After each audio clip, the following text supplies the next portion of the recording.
Pues bienvenidas y bienvenidos a la presentación del Informe de Transparencia en Salud 2019-2020 en el marco de los esfuerzos que nosotros y el colectivo Cero Desabasto hemos venido realizando para mapear el desabasto de medicamentos en México. Me alegra mucho decir que gracias a un grandísimo esfuerzo de coordinación, hoy el colectivo Cero Desabasto reúne a 55 organizaciones, fundaciones y familiares de pacientes, personal de salud y académicos que estamos muy comprometidos en esta lucha para garantizar el acceso efectivo, oportuno, equitativo y de calidad a medicamentos, vacunas e insumos médicos. Justamente este informe es el resultado de este compromiso. Y bueno, quisiera agradecer por su participación en la investigación y diseño de este informe a los integrantes de las organizaciones y fundaciones que forman parte del colectivo Cero Desabasto, a los y las colaboradoras de este estudio, Irene Tello, Denise Tron, Sofía Charbel, Fernanda Cobo y Ricardo Sanginés, al equipo de salud y bienestar de nosotros, quienes estuvieron a cargo de coordinar este informe, el doctor Andrés Castañeda y Juan Méndez, a los asistentes de investigación, Patricia Martínez Horta, Alejandro Valdivia, Luis Fernández y Joaquín Torres, y a Yasmina Burto, nuestra directora de comunicación. Quisiera también agradecer de forma especial la presencia en esta presentación a todos los periodistas que nos están acompañando, al presidente de nuestro consejo asesor de nosotros, el ingeniero Cuauhtémoc Cárdenas, y a nuestro coordinador general, Mauricio Merino, a quien le cedo ahora el micrófono para que nos dé unas palabras. Muchísimas gracias y sean bienvenidos. Andrea, muchísimas gracias. Muy buenos días a todas y a todos. Solamente dos palabras en realidad para agradecer la presencia de todas y todos ustedes. Gracias, ingeniero, por acompañarnos. Gracias a los colectivos que han hecho posible, que siguen haciendo posible este esfuerzo. Mi felicitación muy sincera y un abrazo muy fuerte a quienes han conducido este colectivo Cero Desabasto.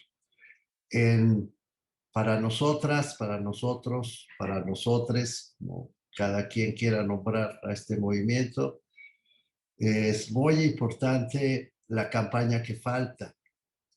Y dentro de la campaña que falta, que es este esfuerzo colectivo nacional en el que estamos todas y todos comprometidos, garantizar los derechos de los grupos más vulnerables es una de las piezas principales. Hemos, por lo tanto, puesto la mayor prioridad y lo seguiremos haciendo, como se informará más adelante, en el derecho a la salud.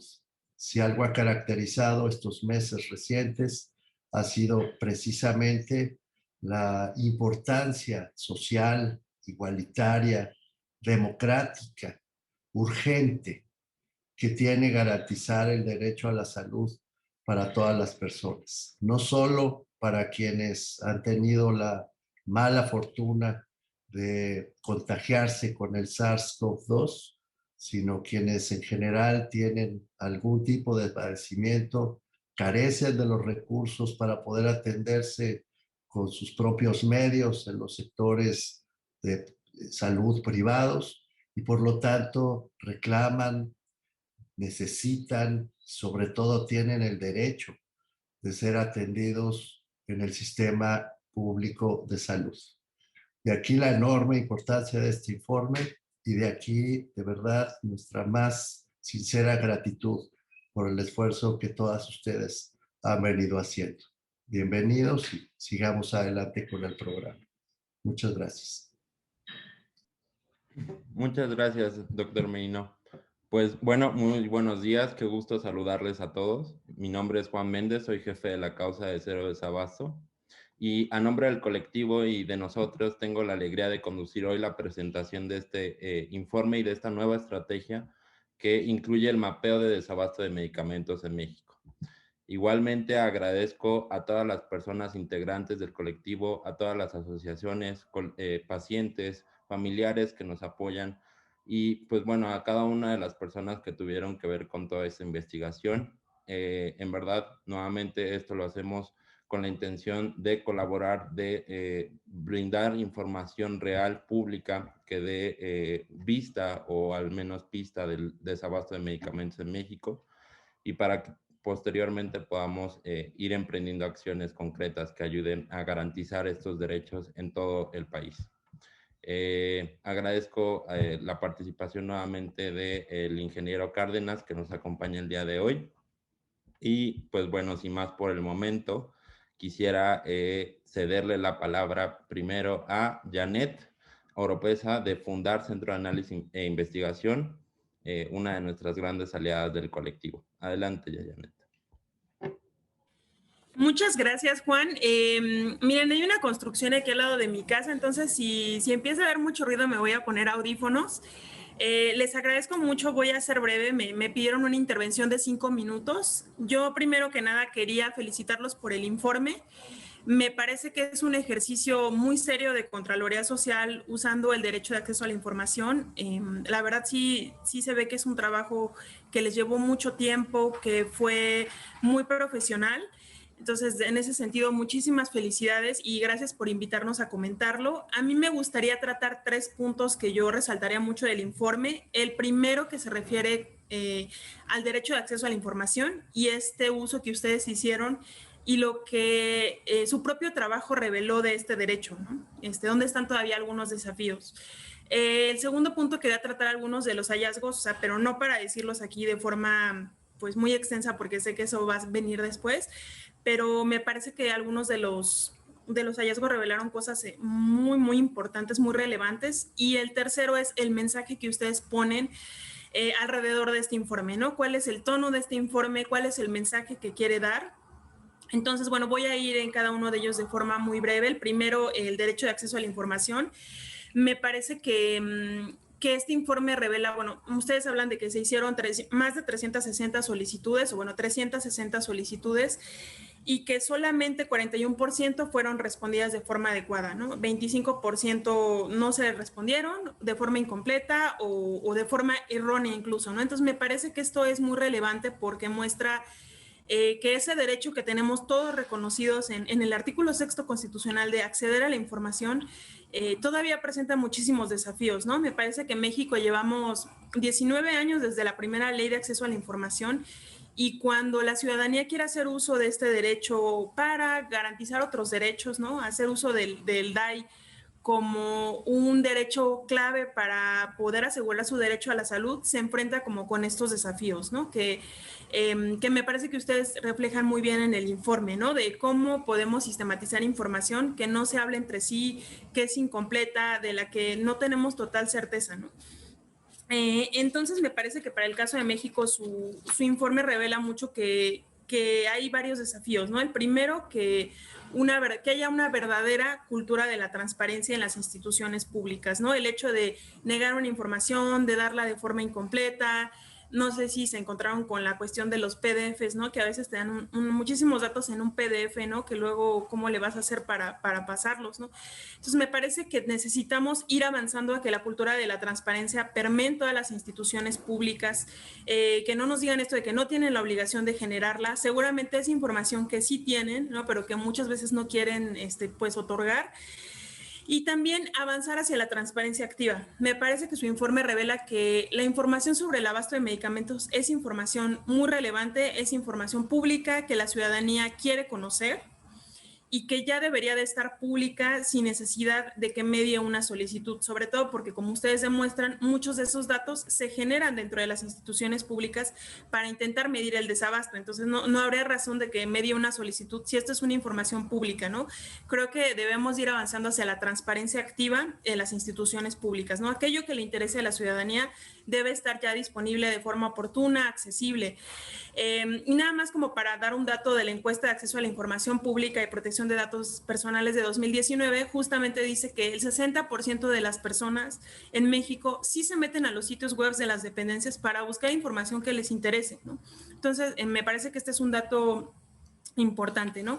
De los hallazgos del propio informe, a mí me gustaría resaltar que, bueno, creo que en este informe subyace el exigirle cuentas al Estado sobre la obligación de asegurar, como decía Mauricio Merino, el derecho a la salud y el derecho a tener tratamientos, medicamentos de forma pues oportuna, accesible, aceptable, ¿no? Y me parece que este informe en ese sentido sí logra ese propósito, ¿no? De ver si el Estado mexicano en verdad está cumpliendo con el artículo 4 constitucional y con todas las obligaciones internacionales de derechos humanos que se ha propuesto, ¿no? Yo del informe me resaltaría 4 datos que sé que se van a tratar más a fondo, pero bueno, el primero es que el informe prueba con datos públicos y creo que de manera contundente que el desabasto existe, y con datos públicos, que eso es lo que a mí me parece más relevante, que el desabasto ha aumentado, ¿no? Que creo que eso es donde tenemos que poner como pues la luz. El segundo también, que no hay una forma estándar en el Estado mexicano para medir el desabasto entre las instituciones públicas. Me parece que si no hay información estandarizada, pues si no hay evidencia, no podemos trazar soluciones de política, ¿no? Que beneficien a las personas. El otro hallazgo me parece también es, bueno, que ustedes demuestran que tal vez los organismos públicos de derechos humanos, que las comisiones de derechos humanos o algunos mecanismos que el Estado mexicano ha pensado para atender al desabasto, como los vales de canje, no están funcionando, ¿no? Y me parece que eso es importante que se atienda, ¿no? Que este informe lo pone ahí, que tiene implicaciones muy graves para las y los pacientes. Y finalmente, ya para concluir, el mensaje del informe, a mí me gustó mucho el tono del informe. Este es un problema público que nos compete a todos, no viene solo de este gobierno, aunque sí se ha agravado, y se necesita la colaboración conjunta, sobre todo con los pacientes, ¿no? Eso es algo que yo rescato mucho de su informe. Una democracia no puede construirse de forma unilateral. Necesitamos estar en contacto las instituciones públicas, probar si sus mecanismos, sus estrategias son aceptables, accesibles para las y los pacientes y las y los usuarios de los servicios de salud, ¿no? No se puede construir opciones de política sin las personas. Entonces, muchas gracias. Muchas gracias, Janet. Muchas gracias por todas tus observaciones y todo lo que nos comentas. En efecto, mantener a los pacientes en el centro de la política en salud es algo fundamental. Entonces, te agradecemos por todo. Ahora le cedo la palabra a Fernanda Cobo y a Sofía Charbel, quienes, pues bueno, a calidad de expertas nos van a justo a platicar un poco más de este tema de la judicialización del derecho a la salud. Muchísimas gracias, Juan, y gracias a todas y todos por estar el día de hoy y ponerle atención especial a este tema que a Sofía y a mí nos ocupa desde hace algunos años, que es justo la investigación del fenómeno de la judicialización del derecho a la protección de la salud en México. Nuestra contribución, y bueno, antes que nada agradecerle a Mauricio, a Andrés en especial, y voy a hacer este pequeño paréntesis, a las médicas y los médicos en formación, que son quienes nos han sacado adelante como país en la pandemia. Entonces, muchísimas gracias a todas y todos los que nos están escuchando y viendo el día de hoy. Bueno, nuestra colaboración en el informe fue relatar qué está sucediendo con la judicialización del derecho a la protección de la salud en México.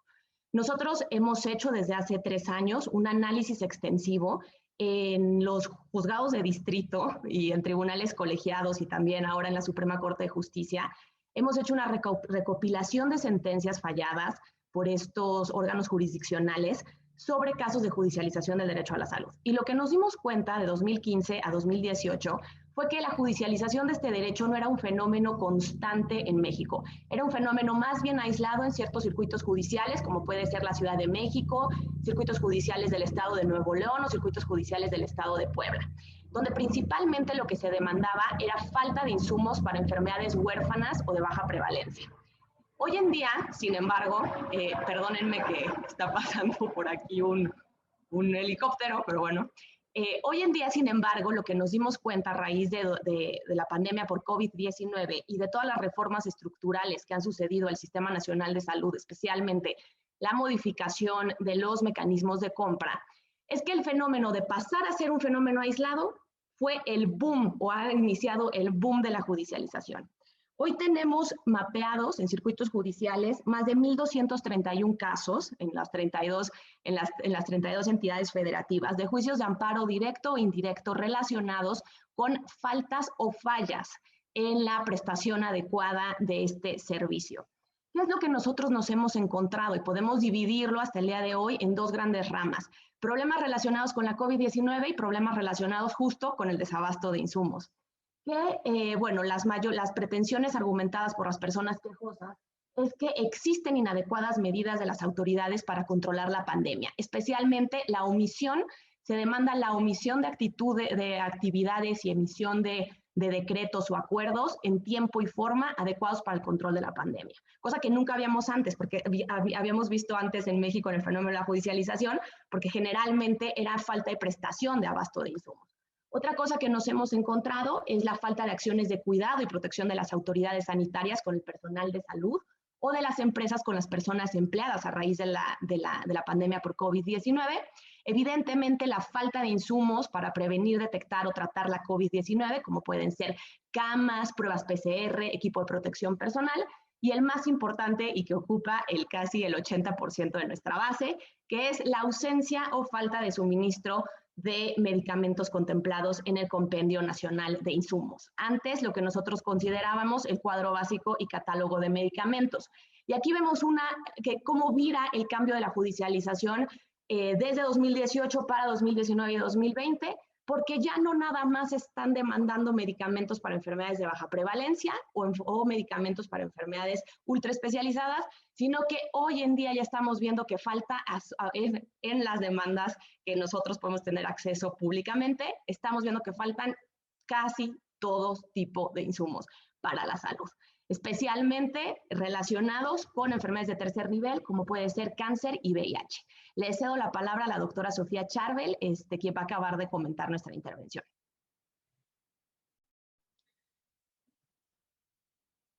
Bueno, igualmente, muchísimas gracias por la invitación a participar y felicito el trabajo realizado por todo el equipo. Agradezco también la consideración por invitarnos en este tema tan importante en el país, tanto por la crisis de desabasto como por la incipiente judicialización que existía en relación al derecho a la salud y el crecimiento que de la misma hemos visto los últimos meses, pero este crecimiento es por desabasto, no ya por temas como se podía llegar a ver antes, que era por pues un problema de atención de la calidad o falta de cobertura.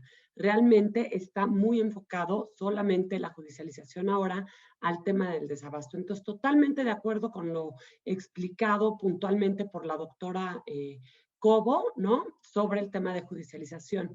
Pero sí me gustaría, en esta coyuntura del tema de judicialización, apuntar un par de cosas más, ¿no? Adicionalmente, nuestro país sabemos que no es suficiente en estas tecnologías, que en estos años, por la modificación del mecanismo de compra, tampoco se ha logrado una solución realmente integral para lograr el abasto. No hemos pasado de Hacienda al INSABI, mejor se los regresamos, mejor un OPS, pero les regresamos una parte a algunas instituciones del subsistema.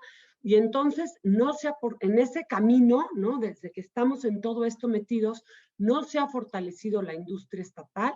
Para esto podemos ver Birmex, ¿no? Y la pobre actuación que ha tenido, porque de años, ¿no? Venía realmente abandonada, ni tampoco se ha fortalecido la industria nacional.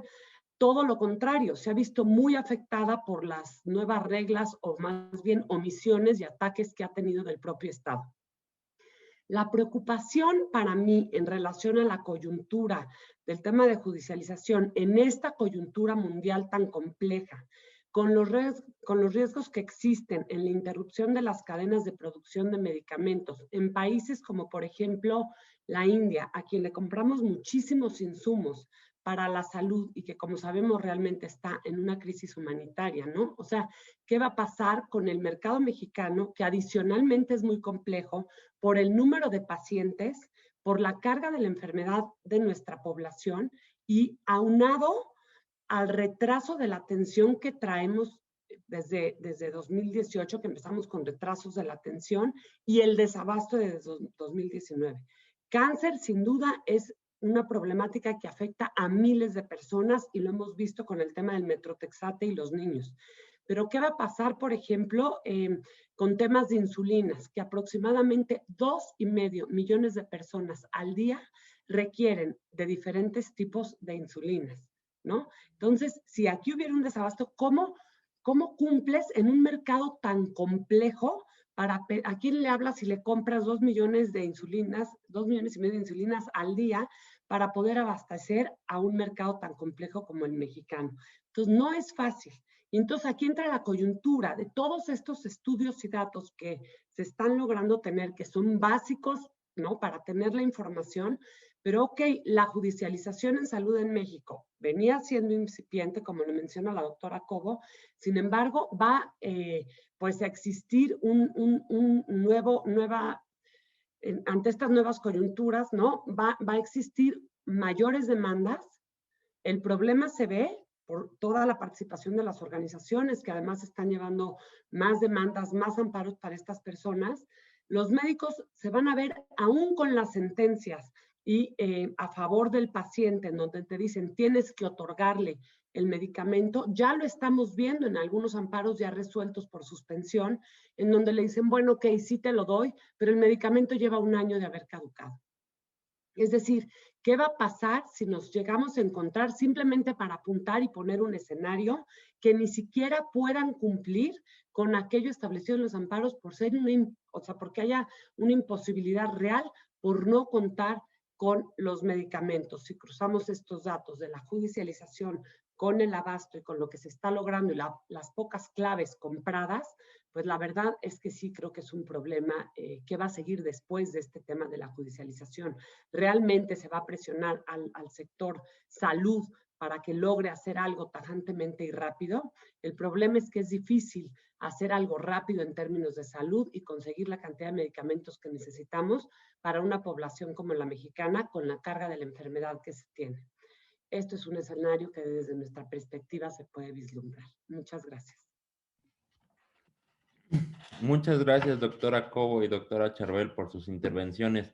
Y claro que nos sumamos al agradecimiento a todas las y los médicos en formación, quienes han estado en la primera línea de batalla también. Y pues bueno, un poco en la tónica de lo que nos comentaba la doctora Charbel, nos acompañan desde Impunidad Cero y Justicia Justa, Denise Tron e Irene Tello, para explorar un poco más estas causas del desabasto desde el tema de la administración pública y los recursos. Entonces, le cedo la palabra primero a Denise Tron. Adelante.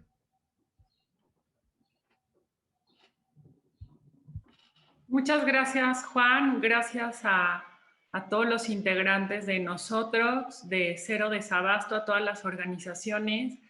Y creo que pues lo que se está buscando es levantar la voz, es abrir este tema, no dejar solos a los pacientes, no dejar solos a todos estos niños que también, por ejemplo, los niños con cáncer, ¿no?, que sus voces no eran escuchadas, ¿no? Y realmente aplaudimos esta iniciativa que están haciendo y que le están dando seguimiento, porque a veces es muy fácil empezar, pero lo importante es seguir el camino, seguirlo juntos, seguir todos de la mano y realmente poder ser como este altavoz para los grupos más vulnerables, como bien lo decía Mauricio Merino, y para estas voces que no son escuchadas en el país, ¿no? Y gracias por permitirnos ser parte de esto.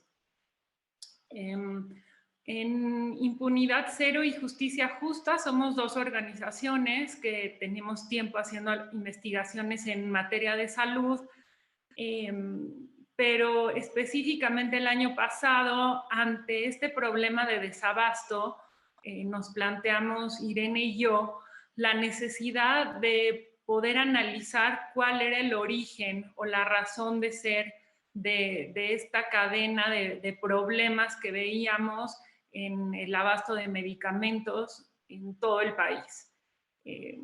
Una especie de autopsia, ¿no? Tenemos aquí el problema y abrir un poco y encontrar qué es lo que estaba detrás, qué estaba de fondo.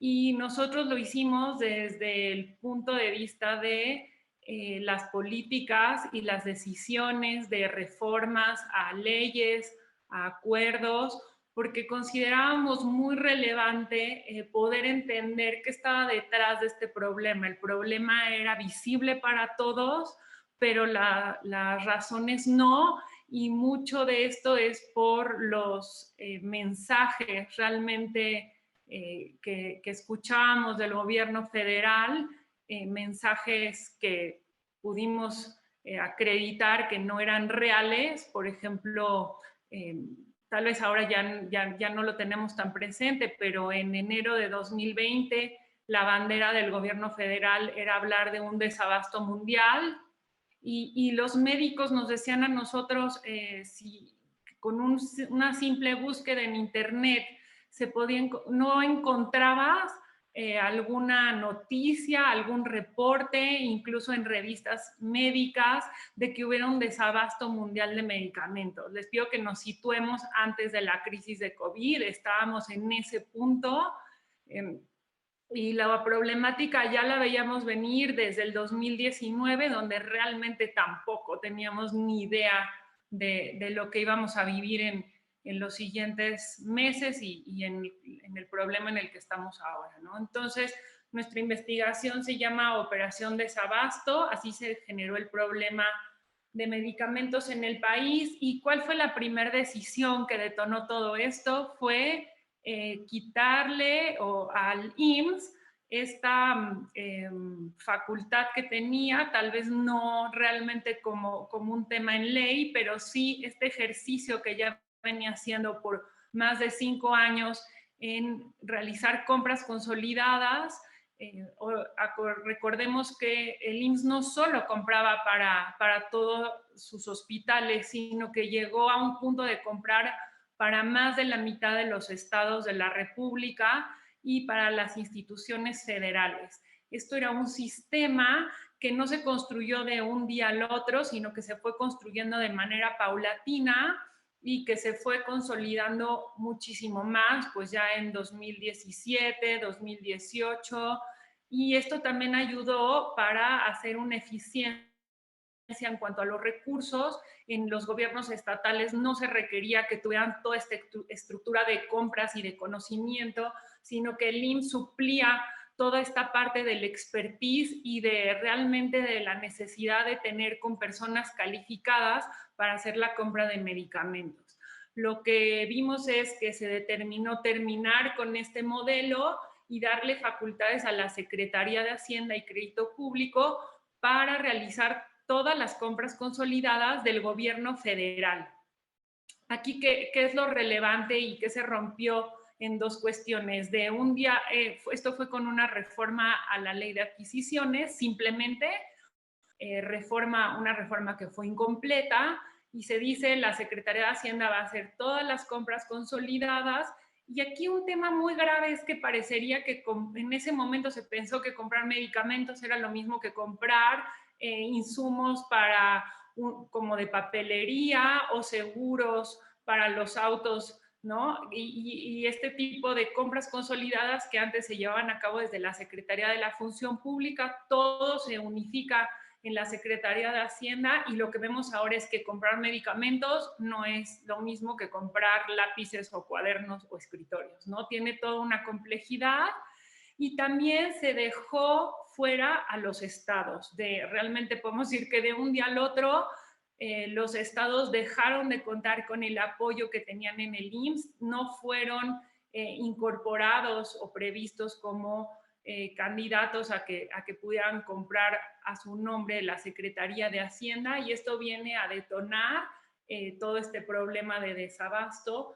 Lo que vemos en la Secretaría de Hacienda, y cuando 10 meses después ya se le otorgan facultades específicas a la Oficialía Mayor de la misma Secretaría de Hacienda, es una falta de conocimiento total en el sector, incluso una falta de conocimiento que se tenía que comprar. Por ejemplo, se reunió un grupo de expertos oncólogos para la compra de todos los medicamentos oncológicos, y el resultado fue que los oncológicos para los niños no fueron comprados debidamente. ¿Por qué? Porque no se tomó en cuenta a médicos oncólogos pediatras para la compra de medicamentos. Entonces, esta fue una suma de la falta de conocimiento sobre qué se tenía que comprar, cuáles eran las necesidades del sistema de salud de nuestro país, y esto viene acompañado con pues otras medidas del gobierno federal de vetar a empresas nacionales, a empresas mexicanas en la compra de medicamentos. Y aquí quiero darles un dato. a nivel mundial, realmente los sistemas públicos de salud, la base de sus medicamentos son medicamentos que ya no tienen patente, que son medicamentos genéricos y que se deben y que son, tienen precios accesibles, ¿no? Ese es el caso de nuestro país. Prácticamente el 80% de los medicamentos que se utilizan en el sistema público de salud son medicamentos de patente, y realmente la tendencia es que estos sean producidos de manera nacional, ¿no? Entonces este fue como otro problema, porque se detuvo esta producción nacional de estos medicamentos de patente. ¿En qué estamos ahora? ¿Qué problemas tenemos? Y de eso nos va a platicar Irene, cuáles son los siguientes pasos. Muchísimas gracias, Denise. Quiero agradecer a todo el colectivo Cero Desabasto, Andrés, Andrea, Juan, muchísimas gracias por la invitación a participar en este informe tan importante. Y pues quiero completar un poquito la visión que dio Denise de lo que nosotros encontramos desde Impunidad Cero y Justicia Justa, porque sí nos pareció muy grave, y ya lo decía Denise, ¿no? Llevamos estudiando el tema de corrupción en el sector salud de nuestras organizaciones durante años. Vimos lo que pasaba con Seguro Popular, lo que pasaba con facturas falsas, empresas fantasma que eran utilizadas para desviar recursos del sector salud. Entonces no éramos ajenas al tema de corrupción en el sector salud. Pero lo que sí nos sorprendió mucho fue cuando lanzamos el último estudio a inicios de 2020, que muchos doctores nos empezaron a decir, volteen a ver lo que está pasando con el desabasto de medicamentos. Así fue como hicimos el mapeo que Denise ya explicó. Y una de las cosas que también me parece muy importante señalar de los cambios que se hizo de la actual administración fue que una de las cosas que decían era que se intentaba luchar contra la corrupción en la compra de medicamentos, que por eso tenían que deshacer el sistema de compras, quitarle esta atribución al IMSS y pasar la Secretaría de Hacienda, que después la pasaron a la UNOPS, pero a la fecha no hemos visto ningún funcionario ni ninguna empresa sancionada por esto.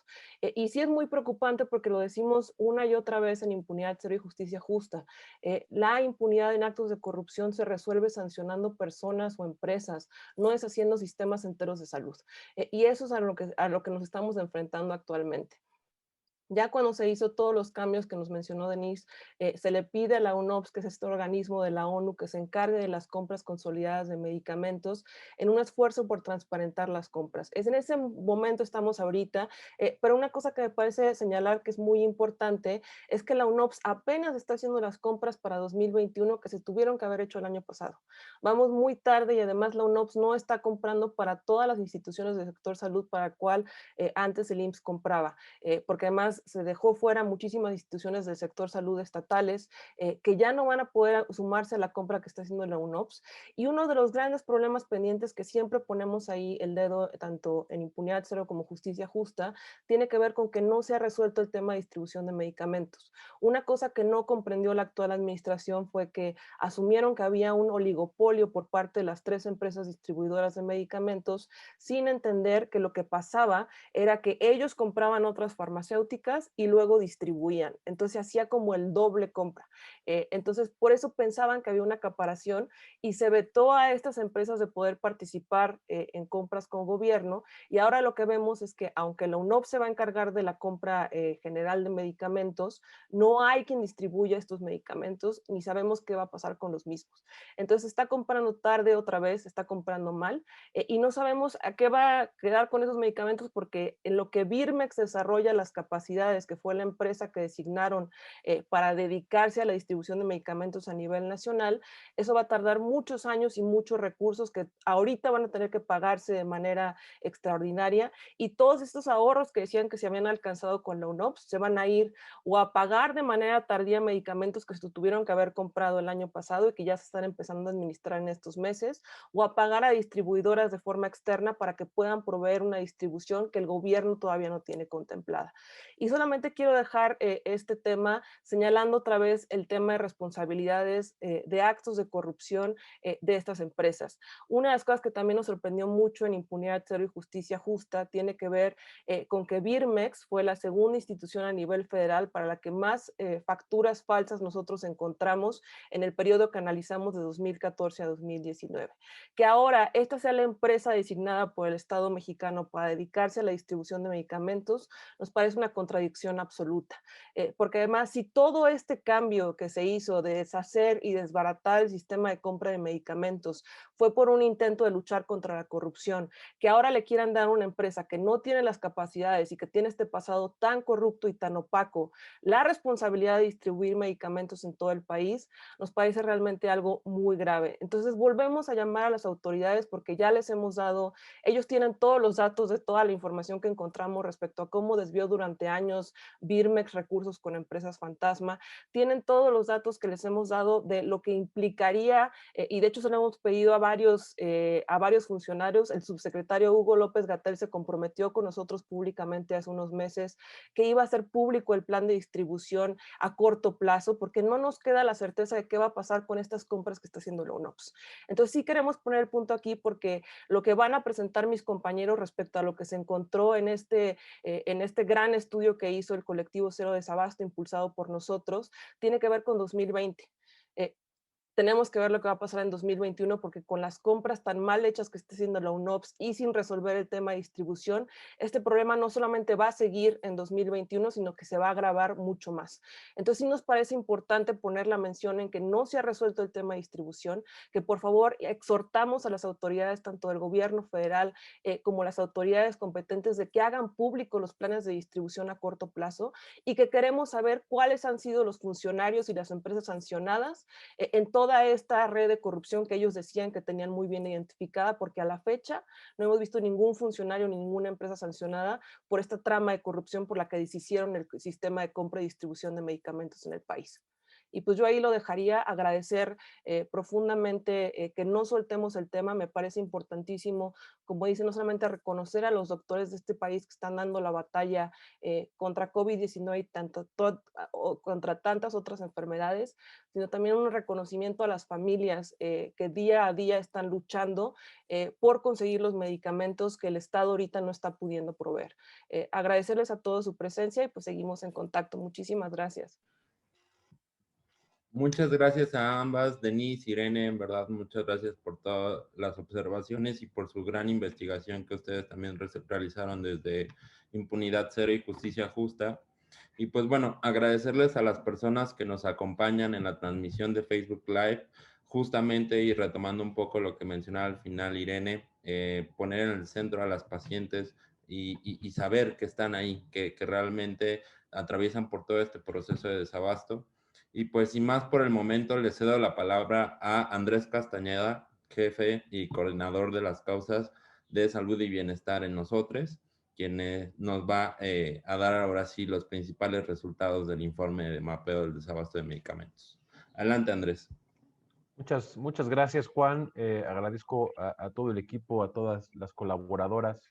Les voy a platicar un poco de los principales resultados que encontramos en este informe y que pueden consultar ya en cerodesabasto.org, tanto el informe completo como el resumen ejecutivo para entrar en detalle.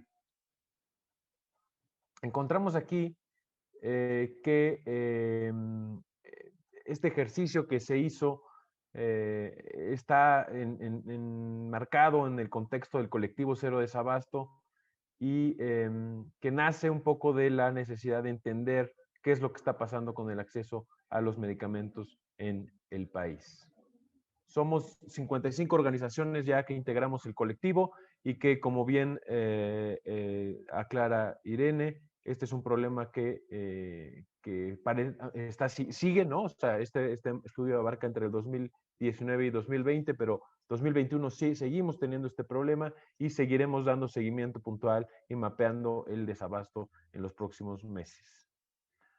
Este informe en concreto se constituye a partir de 360 solicitudes de acceso a la información, intentando contestar 5 preguntas concretas. ¿Cómo se hace el control y monitoreo de las recetas por los diferentes subsistemas?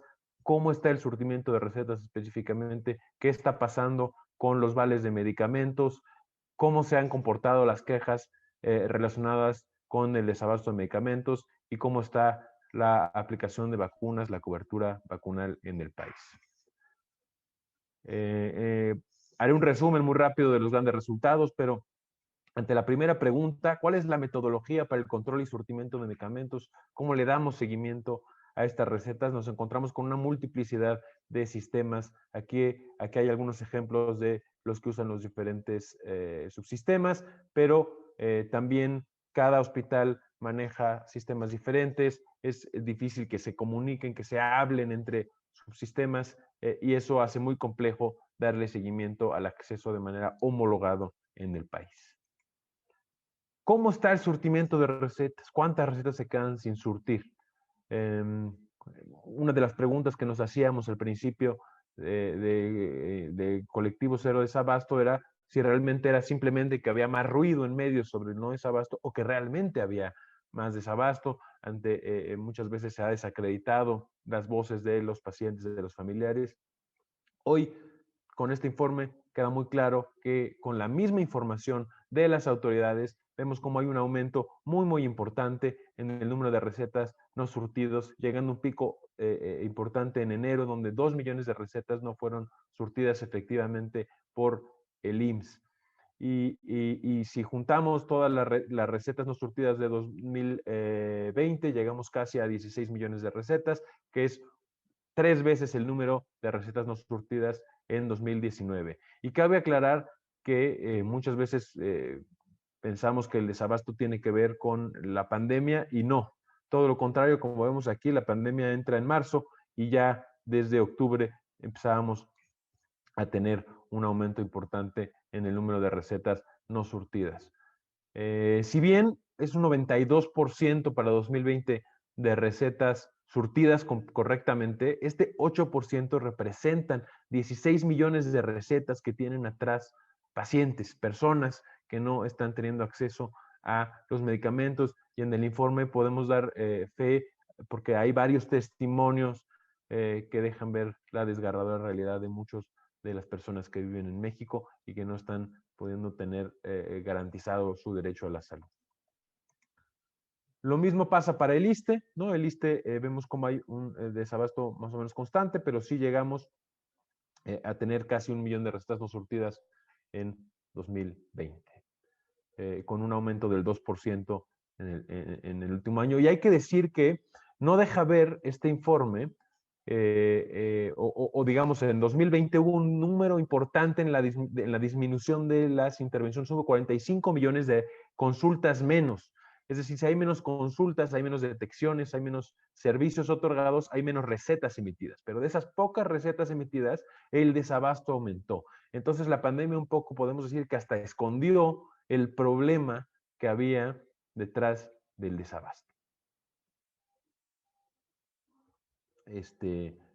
En temas de la Secretaría de Salud, vemos cómo hay, justo por esto que les estoy platicando, de cómo se escondió o se esconde por la baja en el número de atenciones, vemos cómo hay un aparente aumento en el número de abasto en algunos de los estados con el INDICAS, que el INDICAS es un sistema de indicadores que utiliza la Secretaría de Salud desde hace varios años, pero en general sí hay varios estados que aún con la disminución del número de atenciones han caído en el abasto. Y si nos vamos a aquí, en esta gráfica de aquí hasta la derecha, que igual pueden encontrar completo todo en el informe, vemos cómo en los servicios estatales, esta es información que directamente los estados nos comparten, vemos cómo también hay en general una importante tendencia en el aumento de las recetas no surtidas, aun cuando el número de recetas emitidas cae de manera drástica. Con respecto a las instituciones de salud pública, en el INDICAS vemos cómo llama mucho la atención que las Fuerzas Armadas tienen un aumento muy importante en el número de recetas no surtidas, y lo mismo el IMSS Bienestar, quienes dan consulta normalmente en comunidades marginadas y rurales. Y también en el informe encontrarán datos sobre algunos de los hospitales. No todos los hospitales nos contestaron de manera completa la información, pero de los que nos contestaron vemos cómo el Instituto Nacional de Nutrición y el Instituto de Perinatología son los hospitales que reportan un mayor incremento en el número de recetas no surtidas. Aquí vemos cómo hay algunos hospitales que pareciera que no tienen recetas no surtidas, pero es simplemente que están reportándolo así, aunque sabemos, y de manera paralela tenemos en el colectivo Cero Desabasto un sistema en donde las personas nos reportan cuando hay desabasto y tenemos datos de que hay personas que no les dan el tratamiento, pero los hospitales reportan como si estuvieran entregando todos los medicamentos, o cuando les hacemos las preguntas a través de estos sistemas de acceso a la información, nos reportan que no hay desabasto. ¿Qué pasa con el canje de los medicamentos? Llama también muchísimo la atención que a pesar de que hay un aumento importante en el número de vales emitidos porque hubo mayor desabasto, el canje de estos vales sigue siendo muy pequeño, ¿no? Aquí vemos como esta gráfica de los casi 2.5 millones de vales emitidos, 8 de cada 10 no fueron canjeados, no fueron surtidos, inclusive el ISSSTE nos dijo, ya estamos dando de baja el programa porque no está funcionando, ¿no? Eso fue literalmente lo que nos contestó el ISSSTE y estos son los vales del IMSS. También preguntamos a las diferentes instancias, a la CNDH, a la CONAMED, a las comisiones estatales, si tenían quejas sobre el no surtimiento de medicamentos o relacionados al no surtimiento, y vemos que cómo hay un incremento entre todas las diferentes instituciones a las que preguntamos, de un 48%. Llama mucho la atención que, por ejemplo, en la CONAMED nacional y local hay una disminución en el número de quejas, pero esto se lo atribuimos a que el acceso a poder poner una queja estuvo bloqueada por cuestiones propias de la pandemia. Estaban cerradas las oficinas, no había mecanismos claros, entonces la gente dejó de quejarse por esas vías, pero tenemos datos como hay aumento en el número de desabasto y otros sistemas para implementar las quejas. Otras instituciones tienen aumentos, como aquí podemos verlo en el agregado de todos los años. Y finalmente, el tema de las vacunas es un tema verdaderamente preocupante porque las consecuencias no las pagaremos en los próximos años, sino en muchos más por delante. Vemos cómo hay en números totales de dosis aplicadas un aparente incremento entre 2019 y 2020. Esto se debe a dos cosas en particular. Uno, la campaña de influenza que se reforzó de manera importante después de una campaña de influenza no muy buena en 2019. Aumentó la campaña de influenza en 2020 por temas relacionados con la COVID. Y hubo un brote de sarampión, ustedes recordarán, hubo un brote de sarampión a principios de año y eso elevó el número total de dosis aplicadas, pero cuando nos vamos al detalle del resto de las vacunas que no tienen que ver ni con influenza ni con el sarampión, estas dos, como vemos, hubo un incremento importante porque tienen que ver con el sarampión, pero todas las demás tienen disminución muy importante. Y aprovechando, hay una pregunta que nos dejan en el Facebook Live sobre la vacuna de la BCG. La vacuna de la BCG aquí no la tenemos, pero aquí la vemos como en 2019, que no fue un buen año, nacen, nada más para un poco, para tener un contexto, nacen en el país 2 millones de niños al año más o menos. Esta vacuna se les tiene que poner a todos los niños al nacer. Tendríamos que tener 2 millones de dosis. 2019 no fue un buen año para esta vacuna porque apenas aplicamos poco menos de 1 millón, pero en 2020 no llegamos ni a las 100,000 dosis aplicadas de la BCG, esta vacuna contra la tuberculosis, y esta disminución la vemos también de la vacuna contra el papiloma humano, de la vacuna, la pentavalente y la hexavalente, que fue sustituida la pentavalente por la hexavalente, pero vemos también cómo hay una disminución también en la aplicación de este biológico.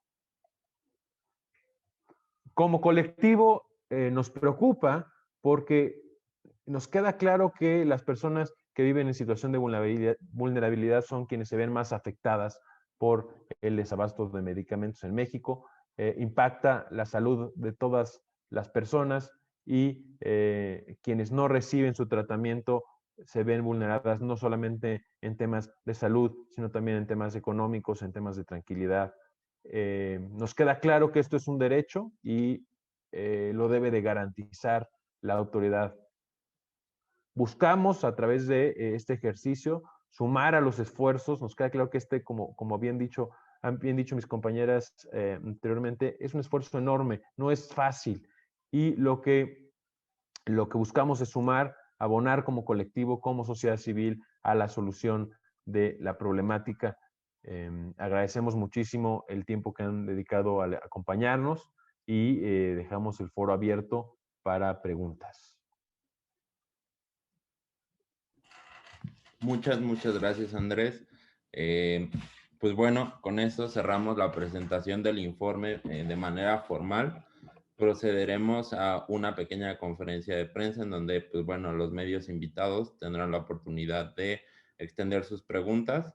Antes de empezar con esta conferencia, agradecerles nuevamente a todas las personas que nos acompañan, a todas las personas involucradas en esta investigación, principalmente a las pacientes y a los pacientes que nos acompañaron, que nos brindaron su confianza, sus testimonios sobre esta difícil situación que atraviesa el país. Y pues bueno, saber que desde el colectivo Cero Desabasto seguiremos exigiendo por todas las vías legales el cumplimiento de este derecho y reforzamos y refrendamos nuestro interés de colaborar con las autoridades para mejorar el acceso a los insumos a la salud en todo el país.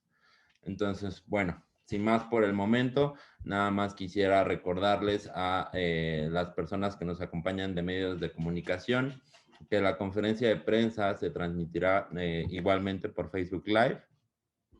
Realizaremos rondas de preguntas con 3 preguntas cada una. Todas estas preguntas se pueden hacer de viva voz, levantando su mano, ya sea a través de, bueno, preferiblemente a través del sistema Zoom, si no, en su camarita también les podremos ir dando esta palabra. Y si no, nos pueden hacer las preguntas a través del chat de la videollamada, en la cual, pues bueno, nos estarán apoyando algunas personas. En todos los casos les pedimos por favor indicar su nombre y medio que representan antes de iniciar su pregunta. Y en el caso de que esta pregunta esté dirigida a alguno de los participantes en el particular, favor de así indicarlo. Entonces, pues bueno, primero veo la mano levantada de Fanny Miranda. Entonces, te cedo la palabra, por favor, Fanny. Sí, gracias. Buenos días. Fanny Miranda, reportera de Milenio. Mi pregunta va dirigida a Irene Tello. Preguntar si esto que comentaban de los desvíos identificados en Birmex, ¿existirá una estimación del monto de los recursos que fueron desviados y desde qué año? Por favor. Claro que sí. También acá por el chat tenemos un par de preguntas adicionales.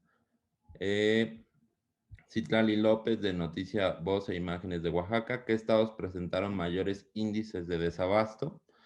Y Octavio Favela Balinas de Uniradio, esquina 32, sí podríamos detallar de favor la situación en Baja California. Claro que sí, entonces empezamos con estas preguntas. Si quieres, Irene, podemos empezar contigo.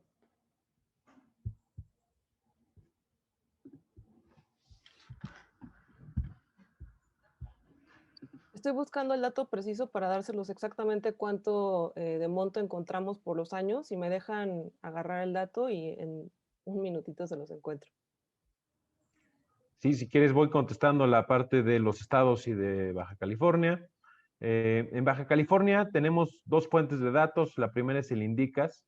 En el INDICAS el número de recetas no surtidas 2019 reportan un 33%, 33.2 y se mantiene a 33.4 en 2020 el número de recetas no surtidas. De aquí los estados en el INDICAS que tienen mayor porcentaje de recetas no surtidas son Guerrero, también tenemos a Quintana Roo, y Baja California, de hecho, también son de los 3 estados que más recetas no surtidas reportan. Y tenemos otra fuente que fue la que le preguntamos directamente a los servicios estatales de salud cuál es el número de recetas que emitían y cuántas habían surtido o no surtido efectivamente. En cuanto al dato de Baja California, tenemos que hubo una disminución muy importante en el número de recetas emitidas, hay que decirlo, y por lo mismo cuando se reportó un 16% en 2019 de estas recetas no surtidas, bajó el número al 8% de recetas no surtidas, pero también bajó mucho el número de recetas totales emitidas. Entonces eso tiene que ver, y los mismos servicios estatales de salud, hay una coincidencia. Guerrero, por ejemplo, llega al 56% de recetas no surtidas con datos del mismo estado. Colima llega a un 42% de recetas no surtidas. Campeche también un 42% de recetas no surtidas para 2020. Sinaloa nos reporta hasta un 81% de recetas no surtidas. Chihuahua un 77% de recetas no surtidas. Estos son datos de los servicios estatales de salud y pueden consultarlos ya mucho más a detalle en el informe completo. Listo, yo ya tengo el dato. Adelante, Irene. Encontramos que hubo un desvío de 213 millones de pesos de 2014 a 2016. Les puse ahí el link para que vean, porque está la base de datos subida a nuestra página de Impunidad Cero, entonces pueden encontrar todas las facturas falsas que descubrimos. Sí quisiera hacer una apreciación respecto a este dato, porque digo, es lo que nosotros obtuvimos de las autoridades, pero nos dieron muchísima batalla para darnos la información. Entonces no creemos que sea exhaustiva y sí creemos que hay muchísimas más facturas falsas que no nos dieron acceso a esta información. Muchas gracias, Irene. Pues bueno, sigamos entonces con la siguiente ronda de preguntas. Nos envían aquí Natalia Vitela, reportera de Reforma. Está dirigida a las investigadoras de Fernanda Cobo y Sofía Charbel, particularmente. Saber si tienen información de cuántos amparos han interpuesto por parte de médicos del sector privado que no recibió la vacuna anti-COVID.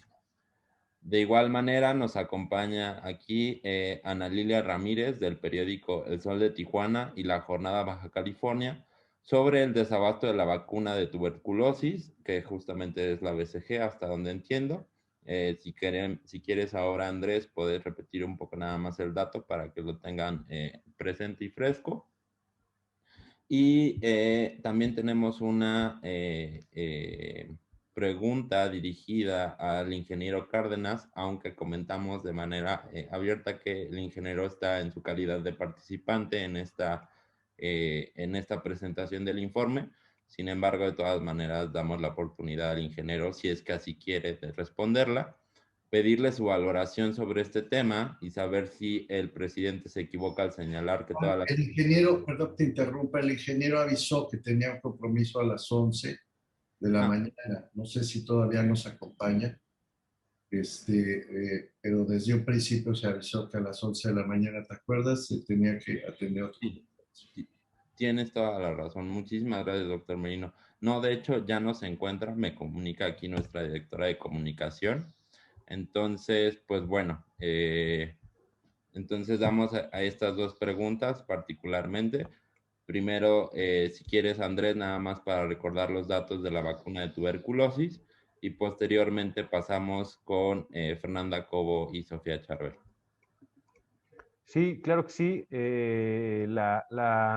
Y también comentan en el chat que hay una tendencia a la baja en la aplicación de la vacuna BCG desde años anteriores. Es cierto, a ver, aquí hay que decir, es una limitante de este informe, se limita a 2019 y 2020 por temas de practicidad y porque es desde donde está trabajando el colectivo Cero Desabasto desde esos años. Sin embargo, sí es cierto que en algunas vacunas, como la BCG y la vacuna de papiloma humano, la disminución en el número de aplicaciones tiene desde años anteriores, eso es completamente cierto, pero en 2020 vemos como hay un drástico decremento que la causa o el origen de esta problemática es multifactorial, pero sí, particularmente con la vacuna BCG vemos que hay una caída entre 2019 y 2020 muy importante, y cuando tendríamos que estar poniendo 2 millones de dosis de la vacuna BCG no estamos llegando ni a las 100,000 dosis aplicadas. Entonces, sí, es particularmente un problema importante con esta vacuna. Perfecto. Muchas gracias, Andrés. Bueno, proseguimos entonces con la doctora Cobo y la doctora Charbel. No sé cuál de ustedes dos quiera tomar la pregunta, pero si quieren la repito nuevamente. Saber si tienen información de cuántos amparos se han interpuesto por parte de médicos del sector privado que no recibieron la vacuna anti-COVID. Sí hay, con mucho gusto voy a tomar la palabra. Sí hay algunos amparos ya puestos, incluso ya hay suspensiones, es decir, ya han llegado estos médicos del sector privado con el sector público a decir, tengo la suspensión, por lo tanto, me tienes que poner la vacuna para la COVID. Sin embargo, la verdad no los tenemos aún contabilizados. Estos todavía van lentos como para poder hacer un conteo a nivel juzgados de distritos, pero ya hay en varios estados de la República, pocos, ¿no? Para lo que implica que no estén vacunados los médicos, pero ya hay algunos. Gracias.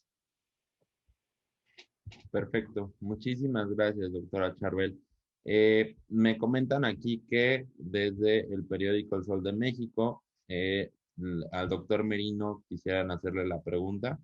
Si se equivoca el presidente al señalar que todas las empresas farmacéuticas de corrupción, cuando no han presentado una denuncia, y si la transformación que impulsa el gobierno del presidente López Obrador ha lesionado aún más a los pobres. La pregunta es para mí, ¿verdad? Específicamente. Así es.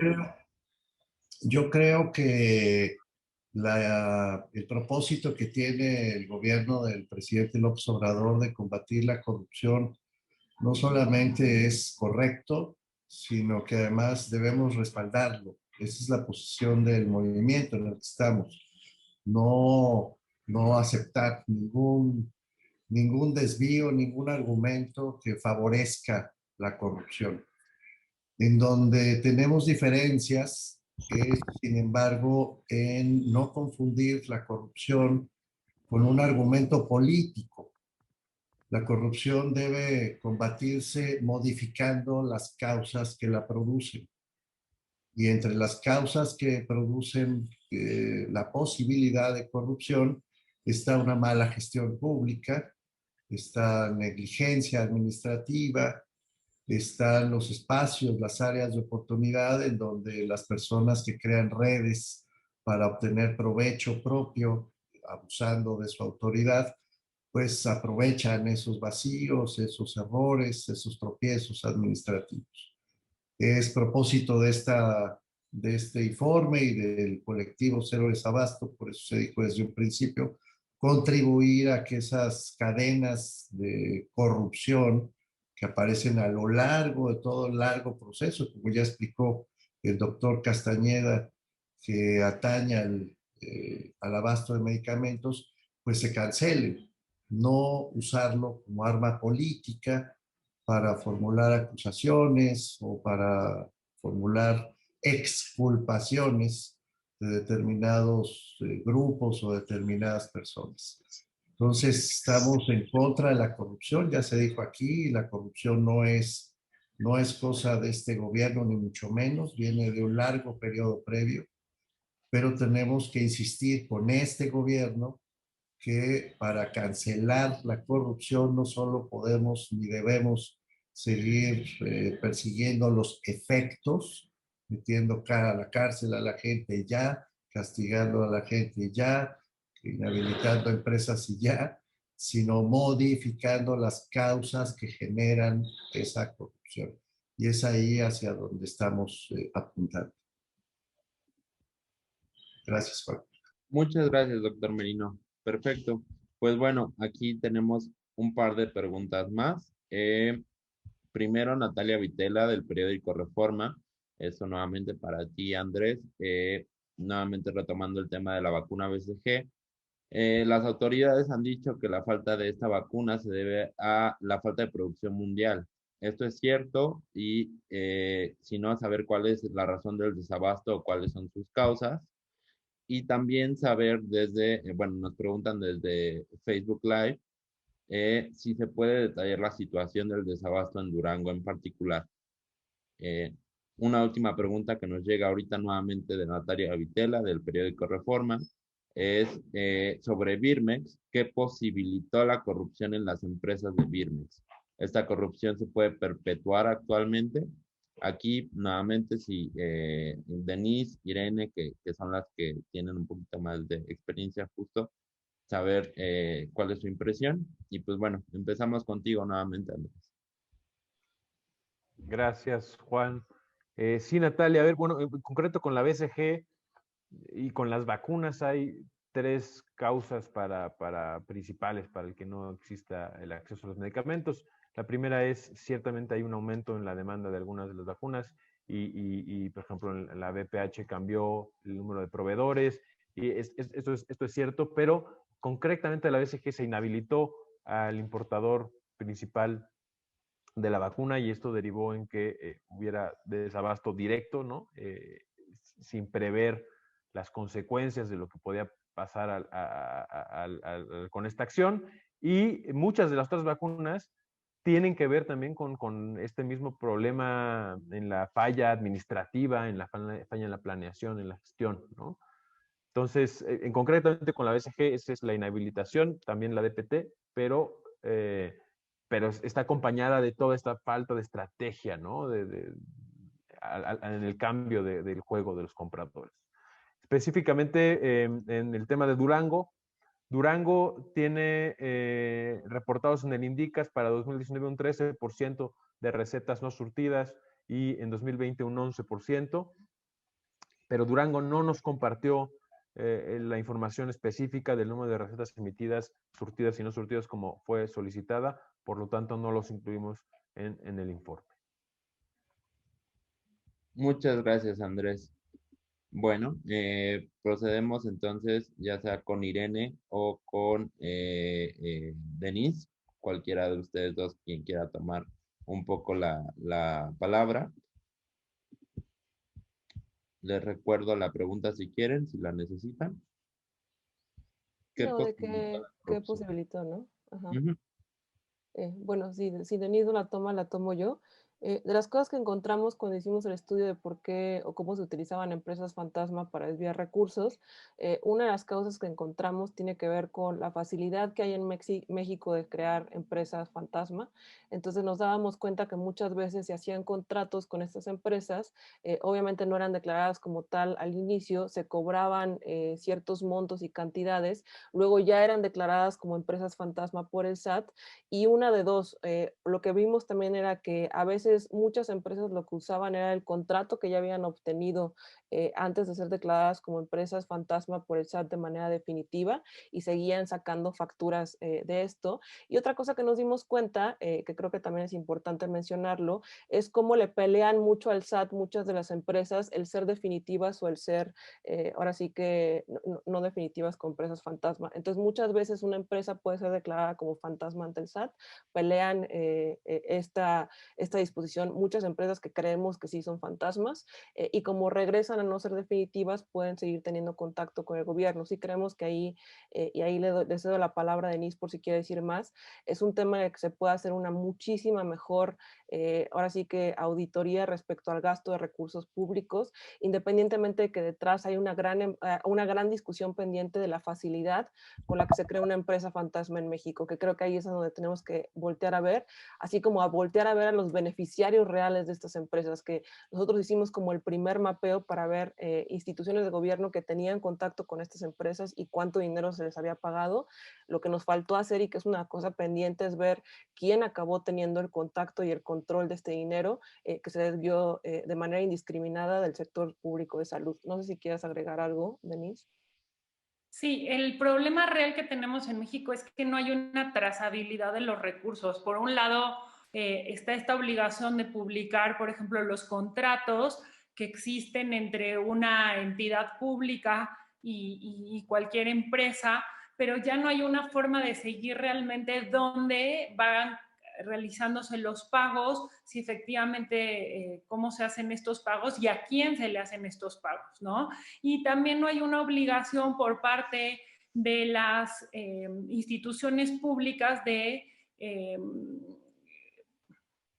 no contratar con estas empresas. Se han hecho algunos avances, se modificó un poco el código fiscal, pero realmente no hay un sistema que prohíba el realizar estos contratos, y después puede suceder que la empresa ya esté catalogada como empresa fantasma, pero le pueden seguir haciendo pagos. Entonces, realmente todo el tema de las empresas fantasma requiere de una trazabilidad de los recursos y de que haya muchos momentos en donde se haga este análisis de a quién se le está pagando. Y por otra parte, también lo que vimos es que la mayoría de los... no teníamos nosotros los conceptos por los cuales se pagaron, pero sí a través de los nombres de las empresas y un poco de lo que pudimos ver de los contratos. Casi todas las facturas falsas se hacen con una cadena de simulación, donde también se simula lo que se está, los servicios que se están contratando. Casi siempre son servicios, porque es mucho más fácil simular la prestación de un servicio, ¿no? Por ejemplo, yo contrato que vengan y le den mantenimiento a mis quirófanos, y no hay un seguimiento de si realmente esos servicios fueron o no prestados. Entonces ahí fácilmente es poder hacer una contratación que tiene toda la intención del desvío de recursos públicos, ¿no? Perfecto.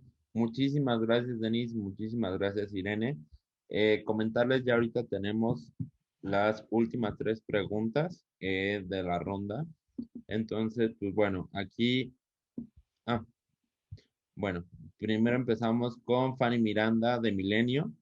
Saber cuántos fármacos se encuentran en desabasto. Nos dicen que principalmente para cáncer y VIH, desde los más básicos hasta los más complejos. ¿Cuáles son los fármacos con mayor escasez en México? Posteriormente tenemos por parte de Nurit Martínez del Sol de México. El gobierno ha descalificado las denuncias de pacientes que de forma esporádica aparecen en medios ante el desabasto de medicinas. ¿Tienen la estimación de en cuánto ha crecido el costo de bolsillo o pago que ahora hacen las familias para enfrentar el desabasto en las instituciones? Y si tendrán el dato de qué institución tiene un problema más grave de desabasto. Finalmente tenemos una pregunta desde Facebook que nos hacen. Dice, ¿existe información fehaciente emitida por la autoridad responsable sobre las causas reales del desabasto? ¿Existe una fecha de compromiso de su parte para resolverlo? Y pues bueno, estas son las 3 preguntas que queda para cerrar esta ronda. Gracias. Muchas gracias, Juan. Voy a tomar la libertad de contestar y luego les dejo la palabra a Irene y a Denise. A ver, justo exactamente este informe no abarca grupos terapéuticos ni medicamentos específicos. El desabasto lamentablemente es generalizado. Lo hemos venido comprobando a través de la plataforma Cero Desabasto desde hace un par de años. Ahí sí, si quieren compañeros, entrar también en la página cerodesabasto.org, está nuestro informe anual 2020 y vienen detallados ahí sí grupos terapéuticos y padecimientos específicos con mayor número de desabasto.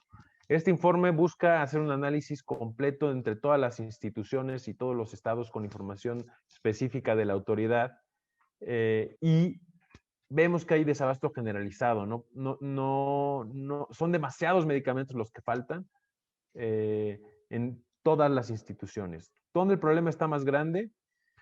Como lo que podemos ver en concreto es el IMSS, por ser una institución tan grande, reporta estos datos que hemos compartido ya en 2020, 16 millones de recetas no surtidas.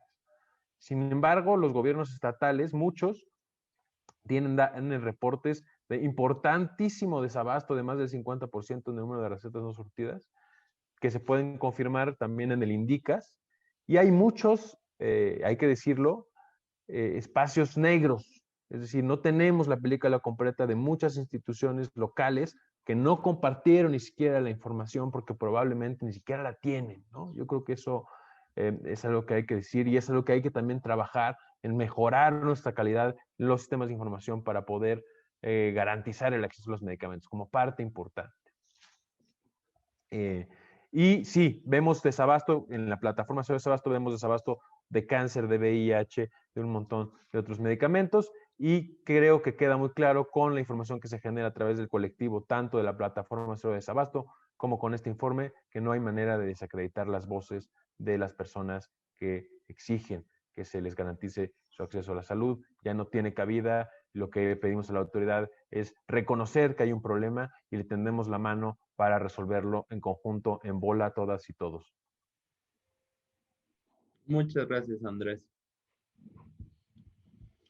Pues de ahí en fuera, realmente saber que la información que recolectamos a través de esta investigación justamente es directamente por parte de distintas autoridades, tanto locales como nacionales, y que por lo tanto dentro de las causas se exhibe pues la dificultad para hacer llegar todos los medicamentos en tiempo y forma dentro de la cadena de acceso a medicamentos y abasto. Y pues bueno, sobre la fecha de compromiso en particular, este informe y esta investigación es uno de los primeros pasos para que avancemos hacia la colaboración desde organizaciones de la sociedad civil, desde autoridades y otros actores sociales para avanzar en la garantía del derecho a la salud en México. Entonces, pues bueno, agradecemos en verdad todo su interés, todo su apoyo por parte de los medios de comunicación. Y yo de manera personal agradezco la participación de todas las personas que nos acompañan aquí en esta sala de Zoom. Ha sido un gran trabajo por parte de todos ustedes y principalmente sigamos avanzando por reconocer este derecho tan importante para el desarrollo de nuestro país. Sin más por el momento, les mando un gran abrazo a todos y pues bueno, fuera de ello, que tengan una buena tarde. Gracias a todas, a todos. Gracias, Juan, Andrés, Mauricio. Gracias a todas. Buen día. Muchas felicidades y muchas gracias. Buen Hasta día. luego. Seguimos.